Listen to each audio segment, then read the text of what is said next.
Oi, gente, tudo bem? Tô aqui com a Maria, que é a minha sogra. Olá, tudo bem? E hoje eu vou entrevistá-la. Cadê meu microfone? Eu vou fazer algumas perguntas pra ela, porque pra quem não sabe, onde que a senhora está agora? Eu estou há 1 ano e 4 meses morando em Portugal. E agora ela está de férias aqui no Brasil. Então eu falei com o Jean que seria legal a gente fazer uma entrevista. Foi muito difícil essa entrevista, porque a agenda dela é muito cheia. E olha, tava difícil, porque agora que ela tá no Brasil, ela não tem tempo. Então aproveita e já deixa eu curtir aí, já comenta, pelo amor de Deus. Então vamos lá, sogrinha. Eu tô com as perguntas aqui no notebook pra gente não esquecer. Tá bom. Conta pra gente como que foi a sua chegada e a sua adaptação em Portugal. A chegada foi estranha, né? Porque a gente chegou num lugar que não conhecia, como todo mundo, né? Chega num lugar, não conhece, pessoas diferentes, cultura diferente, apesar que não é tão diferente do Brasil. A língua, né? Não é. É a nossa língua praticamente, algumas coisas Que muda, né? que muda, que fica mais difícil de entender, mas praticamente é a nossa língua, né? Sim. Então, a primeira impressão é só aquele impacto de outra realidade. Mas também a gente acaba encontrando muitos brasileiros, aí você meio que se sente em casa, né? Legal. E esse processo de mudança, como que foi pra você? E outra, ela não foi sozinha, tá? Conta pra eles que você foi com a sua Sim, filha, eu fui né? com a minha filha, digo sozinha assim porque chegamos nós duas lá, né? Sim. É claro que a gente teve um apoio, né? Teve uma conhecida da minha amiga que morou lá um tempo. A minha amiga morou lá um tempo e ela tinha essa conhecida que nos recebeu, fez o favor de nos receber. Então ela deu as primeiras instruções, ó, faça isso, faça aquilo. Então a gente não chegou totalmente às cegas, né? Dizendo assim. E era uma pessoa boa, né? Era uma pessoa muito boa que deu, né? Deu um direcionamento assim pra gente, os primeiros passos, né? Porque a gente vê muita história de brasileiro que acaba querendo se aproveitar, né? Mas a gente não vai falar tanto sobre isso. Sei. E qual foi a sua primeira impressão quando você chegou lá? A primeira impressão, né, no primeiro momento você fica assustado, né? Ai meu Deus, onde eu tô, o que eu tô fazendo? Aí você começa a andar, começa a ver as pessoas e tal, aí você já começa a mudar. Não é bem assim, né? Me assustei à toa. Em questão de ir ao mercado, essas coisas, aí você fica meio deslumbrado, né? Ir em lojas e mercados fica meio deslumbrado, porque parece tudo muito barato, assim. Já tinham me falado, olha, não se deslumbre porque você vai... O poder de compra é melhor, né? Então você olha coisas que aqui custa... tipo assim, você vai no mercado e sai de lá, gastou R$100, sai com uma sacolinha assim. Lá com 100 euros você praticamente faz uma compra. Então você fica assim meio deslumbrado no princípio. E aproveitando esse gancho, eu não tenho aqui, mas eu vou perguntar. Como que é essa questão do euro, né? Porque querendo ou não, a gente tem reais. Então é fácil, a gente vai ali, o troco. Como que foi pra você se adaptar? Foi fácil? Demorou um pouquinho? Fácil, não é difícil, é bem fácil. Bem tranquila, né? Outra coisa, foi difícil se adaptar à cultura portuguesa? Ou o lugar que você vive tem mais brasileiros? Como que é o trabalho? Como é que foi isso pra você? Não é difícil. É difícil assim pra você, tipo, fazer a comida deles, porque o tempero deles é bem menos que o nosso, né? A gente usa muito tempero e eles usam bem menos. Então, assim, pra você trabalhar e fazer, né, produzir a comida deles é mais complicadinho. Mas para se adaptar ao tempero, para você comer, você não estranha nada, não. Sim, até porque... Sente falta de algumas coisas, claro, que lá não tem, mas a adaptação é tranquila. Até porque, pra quem não sabe, a minha sogra, ela estava trabalhando na parte ali de um restaurante. Então, por isso que eu fiz essa pergunta, porque ela lidava muito com essa questão da cozinha, de restaurante e tudo mais, entendeu? Sim, a princípio eu trabalhei na casa de uma senhora, né, como cuidadora, só que as cuidadoras lá não é como aqui, que você só cuida do idoso. Você também, como ela morava no apartamento sozinha, você também tem que fazer comida, você tem que cuidar de tudo da idosa, né? Então, eu tive que aprender a cozinhar do jeito dela, com o tempero dela, né? Tipo, a sopa deles é tudo batida, é um caldo. Para nós é um caldo, né? Sim. E a gente está acostumado com sopa com pedaços. Eu não sei se isso é o geral, né? Mas os que eu vi até agora... O que você conviveu foi assim, né? Sim, sopas com pouco tempero e batida. Foi as coisas que eu estranhei mais assim, né? E lá o prato principal, assim, né, pode-se dizer, é o bacalhau. Que eu também não estava acostumada aqui, que a gente, né, o bacalhau aqui é muito caro, então não é um prato que a gente estava habituado a fazer, né? Tipo, faz um bacalhau assim, faz um bacalhau assado, que eu tive que aprender também, né? Até queria que ela trouxesse da mala, mas não deu. Coisas, né, esse é um exemplo, né? Sim. Tem outras coisas, claro. Me conta uma coisa, aproveitando isso que você falou, não tá aqui, mas conta um pouco quantos anos que você tem, porque, ó, minha sogra, né? Minha sogra é avó da minha filha. Então, já que você falou sobre isso, como que foi pra você conseguir emprego? Foi difícil, não foi? Cuidador de idosos é muito diferente. Conta um pouco dessa sua experiência, dessa realidade que é. Porque o que falam, eu não tô lá ainda, tá, gente? Eu tô em processo, mas fala que não tem diferença entre homem e mulher, todo mundo trabalha igual. Né? E pra senhora, como que foi? Conta pra gente um pouco sobre isso. Nós chegamos, né, eu e a minha filha chegamos em novembro 2024? De 2024. Então, o primeiro passo, documentos. Fomos com visto para trabalho, chegamos lá, conseguimos fazer o NIF, pagamos, né, para fazer, porque apesar da gente ter tido um direcionamento aqui e ali, não foi o suficiente, a gente não conseguiu fazer sozinha. Então, pedimos ajuda para uma pessoa que já trabalha com isso, né? Ela fez o nosso NIF. Depois, a gente tinha que fazer o NIS, que é o documento que você precisa para conseguir um contrato de trabalho. Não conseguimos. Porque assim, para você conseguir o contrato de trabalho, você precisa do NIS. Para você fazer o NIS, você precisa do contrato de trabalho. Então, né, é uma coisa assim inviável. Como que você vai conseguir o contrato se você não tem o NIS? E vice-versa, entendeu? Então a gente teve dificuldade nessa parte. Então, o primeiro passo, eu não tinha como conseguir um contrato de trabalho porque eu não tinha o NIS. Então, o que eu fiz? Nós fizemos, né? Minha filha também fez. Fomos para os recibos verdes, que é tipo um trabalho independente, que a gente precisava disso para conseguir um trabalho como cuidadora ou um trabalho informal. E foi a primeira porta assim que eu consegui, como cuidadora de idosos. Aí eu trabalhei 6 meses com recibos verdes, que seria o autônomo, como a gente diz aqui, né? Sim. E fiquei 6 meses nesse emprego. Depois como eu precisava do contrato de trabalho para levar na AIMA, então eu saí desse emprego e fui trabalhar num café, que também servia o prato do dia. Lá eu fui para a cozinha e também tive que trabalhar na produção de comida, né? Então aprendi algumas coisas, me adaptei com algumas coisas, apesar que aqui no Brasil eu nunca tinha trabalhado nem de cuidadora, nem de cozinheira, né? Fala pra eles o que você fazia aqui no Brasil, Sagrinha. Aqui eu era auxiliar de dentista, apesar que já tinha tido algumas experiências, mas quando eu era muito nova, né? Mas a minha última experiência foi de 22 anos na área da saúde como auxiliar de dentista. Então, assim... É muita diferença, né? Nada a ver, né? Totalmente diferente. Então, é claro que estranhei um pouco, sim. Mas, enfim. Mas era aquilo, né? Ou trabalhava ou não ganhava os euros. Exatamente. Eu trabalhava, como eu fui com visto de procura de trabalho, eu tinha que ter um trabalho, né? Então, assim, você chega lá, você vai pegar o que aparecer.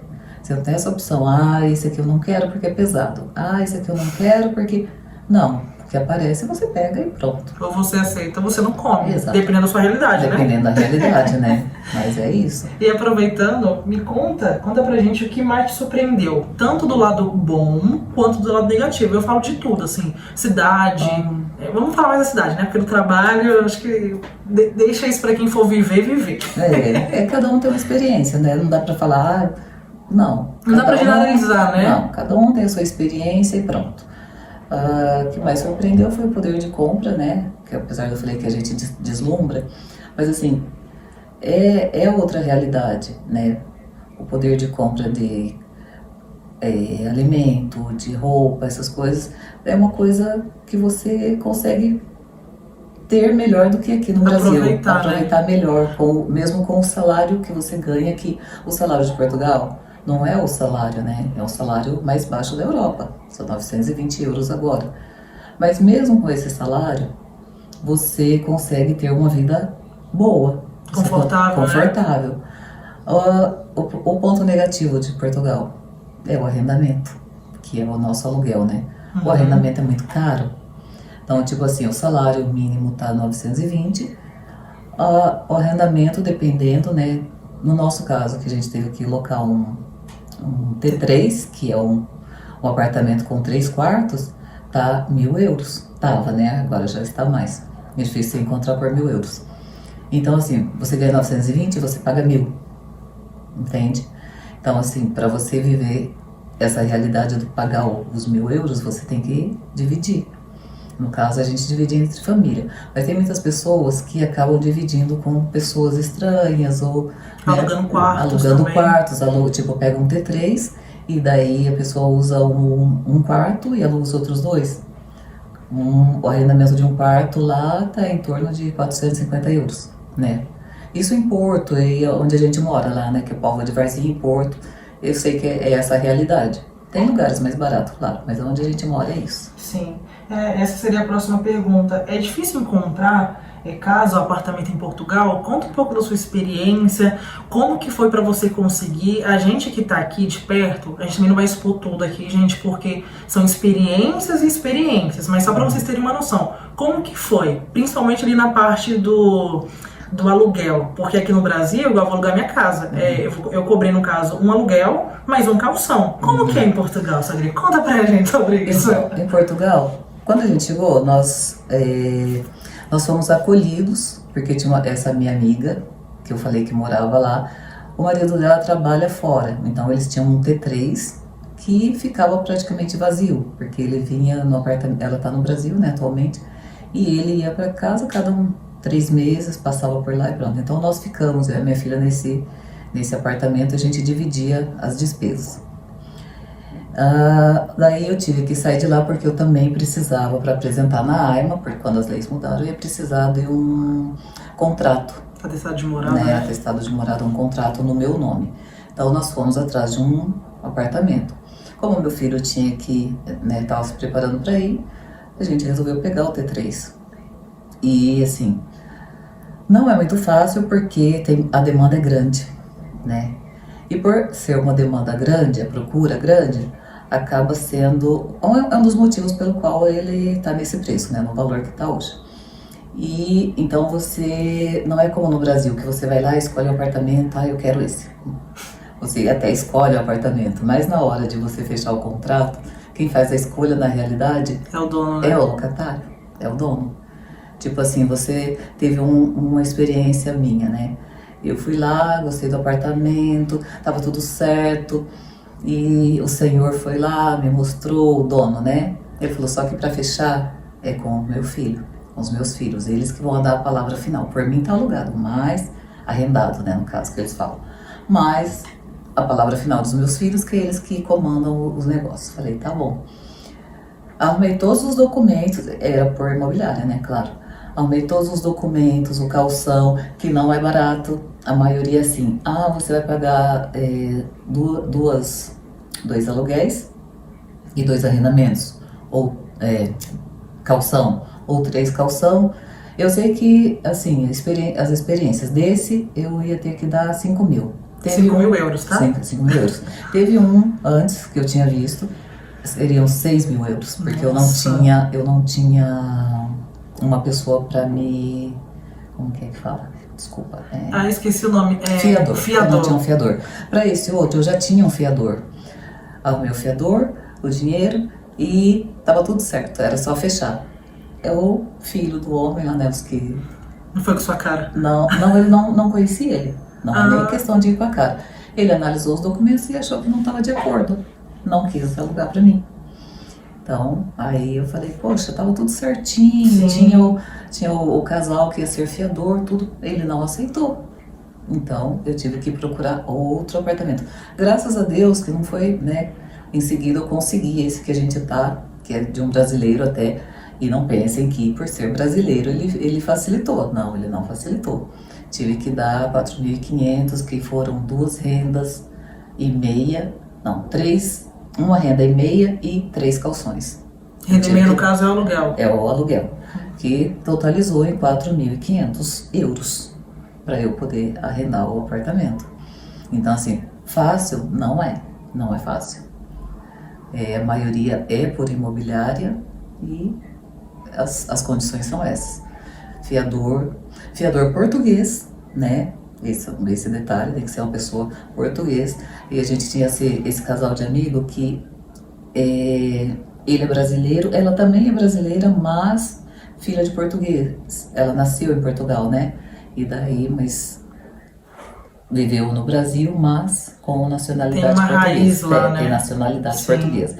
Então, não sei se foi esse o caso que o primeiro não aceitou, mas o segundo aceitou daí, né? E deu tudo certo, graças a Deus. Mas eu sei de pessoas que passam por muito perrengue, né? Até conseguir. E também tem pessoas que locam sem ser por imobiliária, né? Mas já né, passam muito perrengue. Muitas pessoas sofrem para até conseguir alguma coisa. Igual a gente tá falando, é a experiência da minha sogra, da maneira que foi. E eu até lembrei que na época que você estava alugando, a gente viu uma reportagem que para cada 14 famílias é uma casa. Ou seja, aqui eu escolho o apartamento que eu quero morar no Brasil. Lá não. Lá de fato é o dono que vai escolher. Então é muita disputa, né? Entendeu? Daí tem lá 10 pessoas, ele vai escolher com quem ele foi com a cara, com quem ele acha que tá mais de acordo com o que ele quer. Sim. Né? E conta outra coisa, você sente, aproveitando isso, que tem mais qualidade de vida em Portugal? Sim, a qualidade de vida realmente é outra. É bem melhor. O que mudou pra você? Porque assim, deixa eu contar um outro detalhe, porque às vezes as pessoas acham que só sai do Brasil quem tá ferrado. Meu Deus, não deu nada certo. A minha sogra, ela é aposentada. Aqui eu sou aposentada. E fala o que você fazia. Além, eu sei que você era odonto, mas odonto em que área? Você era servidora pública? Sim, eu era servidora pública, então eu sou aposentada como servidora pública aqui no Brasil. A gente não vai abrir de valores, gente, porque isso não é necessário aqui no vídeo, tá? Mas ela sabe como que era a realidade dela aqui no Brasil, relacionada a comer, a lazer. Como que é isso pra senhora lá? O que você sente, assim, que mudou? Porque, assim, aqui é uma coisa, lá é outra. Então conta pra gente sobre lá, como que é pra você. Então, como eu estou lá há 1 ano e 4 meses só, esse 1 ano foi mais de adaptação. De trabalho, né? Trabalho, a gente chegou, estava numa realidade, depois a gente teve que ir para outra realidade. Então, assim, o momento da gente começar a respirar, se estabilizar, seria daqui para frente. Porque tem toda aquela fase de adaptação, você vai chegar, você vai se adaptar, você vai, né? É trabalho, é rotina. Então, quando você vai começar a viver, não sei, de repente alguém teve outra experiência. Sim. Essa é a minha experiência. É daqui pra frente, porque agora que eu, né, vou ter meu outro filho lá, tem a minha filha lá, a gente vai começar a ter uma vida financeira um pouquinho mais tranquila. Até então foi meio corrido, conturbada, né? Conturbada. Mas é com o tempo, Lembrando que essa experiência da minha sogra, tá, gente? Pode ter pessoas aqui que vão assistir esse vídeo que é uma realidade diferente, igual o Jean. O Jean, em 15 dias, ele conseguiu o emprego que ele queria, sim, com o salário que ele queria. Exatamente. E foi isso. Já tem pessoas que demoram 1 ano, 2 anos. Então, assim, cada experiência é uma experiência. Eu quero compartilhar com vocês, porque ela veio de Portugal para vocês conhecerem, entendeu? E depende também de como a pessoa vai preparada, né? Tipo, exatamente. O Jean foi um pouquinho mais preparado. Já tinha um caminho preparado, sim, né? Já tinha um caminho. A questão do trabalho, tem trabalho, muito trabalho. Mas, às vezes, eles exigem uma experiência que você não tem, né? Então, assim, na minha área, eu não consegui. Não sei se pelo fator idade, teve um lugar que eu fui que perguntaram se eu falava inglês, eu não falo inglês. Então, assim, quem fala inglês já tem uma porta super aberta, né? Super aberta, porque, né, tipo, para trabalhar em restaurante, lá fala restauração, né? Café, essas coisas. Tem lugar que exige que você tem, porque lá tem muito turista, né? Então você tem que falar o inglês. Então se a pessoa sabe o inglês, se a pessoa já tá preparada, tem um caminho ali meio aberto, tá, é mais fácil, né, para ela, fácil, né? Agora quem vai assim, só vai, sem preparação nenhuma, aí com certeza vai ser um pouco mais difícil. Tem uma pergunta que eu vou deixar pro final sobre isso. O que dói mais em morar longe da família? Conta um pouco sobre isso. Agora a parte que pega aqui. Essa é a parte que pesa, né? Você tá longe da tua família. quando você tem um convívio maior com a família, quando você, né, a família faz parte da tua rotina, que nem no meu caso, a gente tá sempre junto, né? No caso, a gente tava uma família grande, então estávamos sempre reunidos. Então essa parte faz muita falta. A sua neta. A minha neta que ficou aqui, com quem eu convivia desde que nasceu, assim. Então é uma parte sofrida, assim, no caso, né? Você acaba sentindo solidão. Tem momentos de muita solidão, assim. Apesar que tava lá com a minha filha, né, e tal. Mas a gente se sente muito sozinha, às vezes. Porque você trabalha. E o trabalho é puxado. Então você não tem tempo. Não tinha tempo, assim, pra ficar saindo ainda, né? Então, conheci poucos lugares lá, não tive muitos momentos de lazer. A gente vai conhecer agora. É o que eu pretendo ter daqui pra frente, né? Por favor, né? Até o momento. Foi só dias de luta nessa guerra. Mais lutas do que lazer.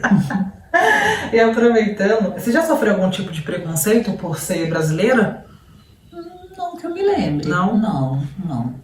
O que a senhora me falou uma vez, nem tá aqui, mas eu acho legal comentar, é que os portugueses, na maioria das vezes, eles são diretos, e aqui, nós brasileiros, a gente dá muita volta, eles, né? São muito diretos, daí, eu não sei se... Pra gente acaba sendo como que eu vou dizer, sem... Diferente, vamos usar essa palavra? Não, diferente assim, pra gente a gente diria que são grosso, mas na verdade eles são diretos. E é muito melhor às vezes, né? Em algumas situações. Em algumas situações é muito melhor. Porque assim, a gente está acostumado com aquela coisa que você dá a volta, às vezes. Claro que isso não é padrão, né? Tem as exceções, tem os brasileiros que também são diretos. Que é bocuda. Que é bocudo, né? Mas assim, eles na maioria, eles são muito diretos. Eles não ficam passando aquela mãozinha assim, como a gente faz, dando aquela voltinha. Não. É puf mesmo. E daí, por isso, quando a pessoa é mais sensível, no caso eu sou meio sensível, né? Você acaba sofrendo um pouco, porque se adaptar, né? Parece que é uma coisa pessoal, mas não é pessoal. É a cultura deles, é a maneira deles falarem, né? E a gente tem que se adaptar a isso.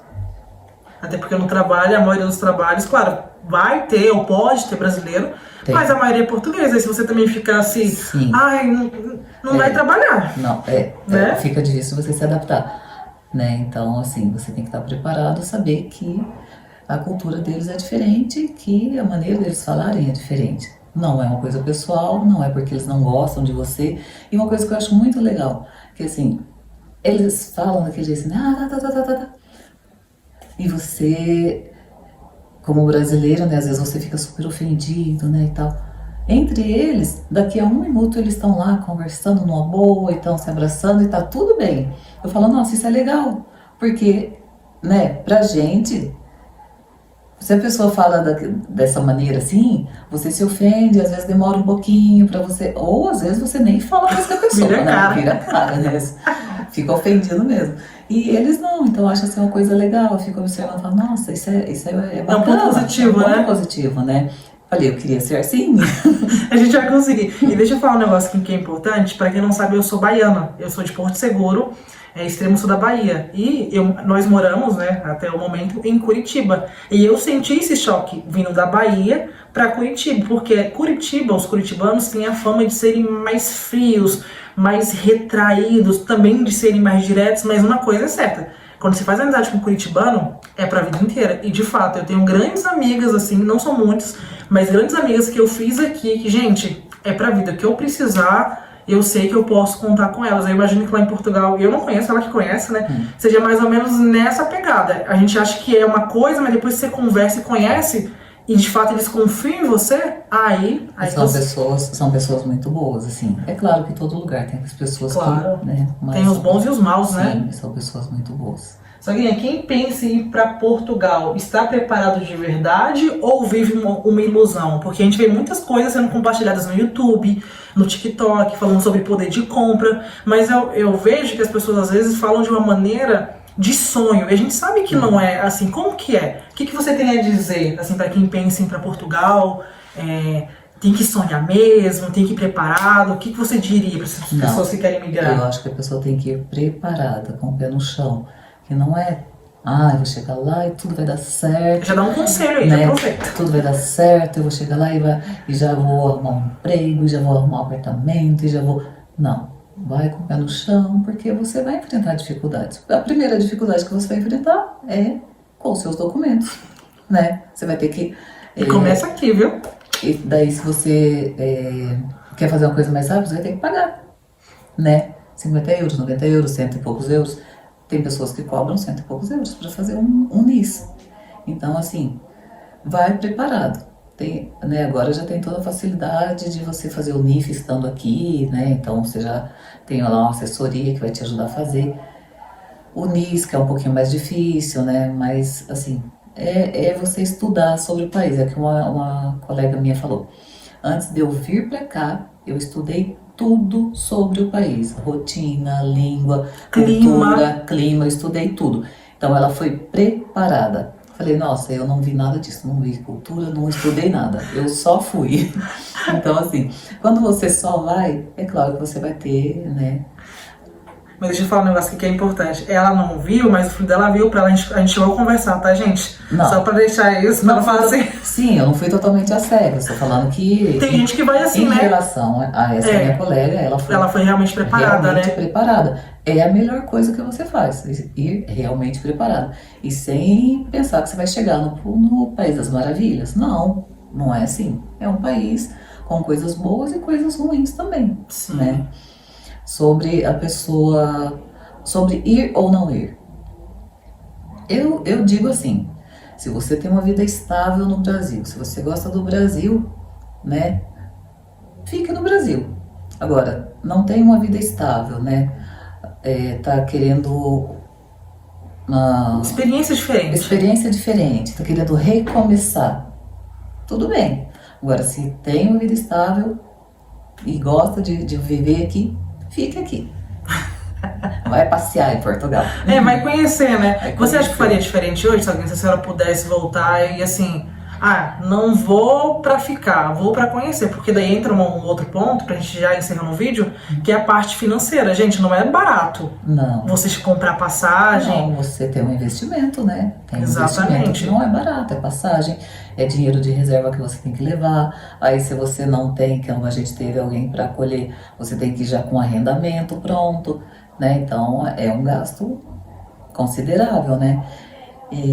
Esqueci a pergunta que você me fez. Não, a última pergunta foi qual conselho você daria, que você já deu, mas é realmente sobre isso, sobre a parte financeira, assim, das pessoas realmente, se forem pensar em ir e tiver oportunidade, de, por exemplo assim, igual eu tenho dinheiro, tá tranquilo, eu ir viajar e ficar um mês lá pra poder conhecer, pra de fato me decidir se eu quero ficar ou não, entendeu? É importante, né? Se a pessoa tem essa possibilidade de conhecer, você perguntou se eu tinha me arrependido. Isso. Não, eu não me arrependi, porque eu acho que tudo na vida é experiência.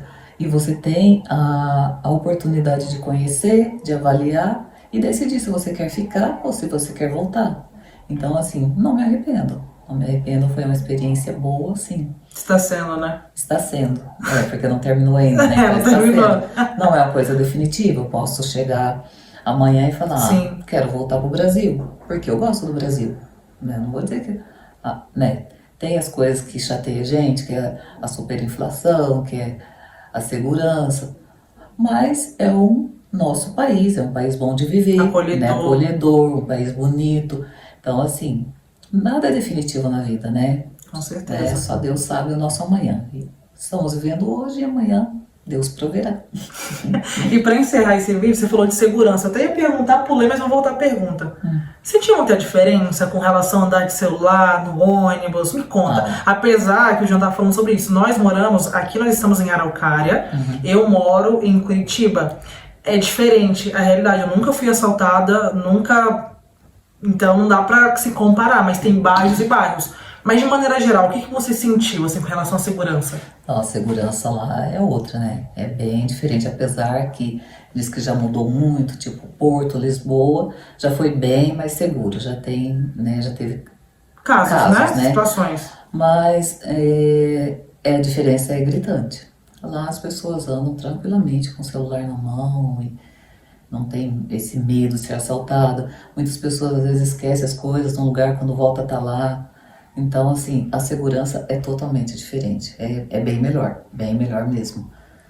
Infelizmente, né? É como você disse. Não é que a gente vive com o pavor aqui no Brasil. Não, tem lugares que realmente o povo vive com muito medo. Aqui onde a gente mora, graças a Deus, ainda tem um Uma certo tranquilidade ali, né? controle, né? Sim. Mas não tem comparação, não tem comparação. E é isso, gente. Espero que vocês tenham gostado. Essa é a mãe do Jean. Muito obrigada. Fala isso, alguém, para se inscrever, deixar o like, curtir, comentar. Se inscrevam e deixem o like. Beijo, até!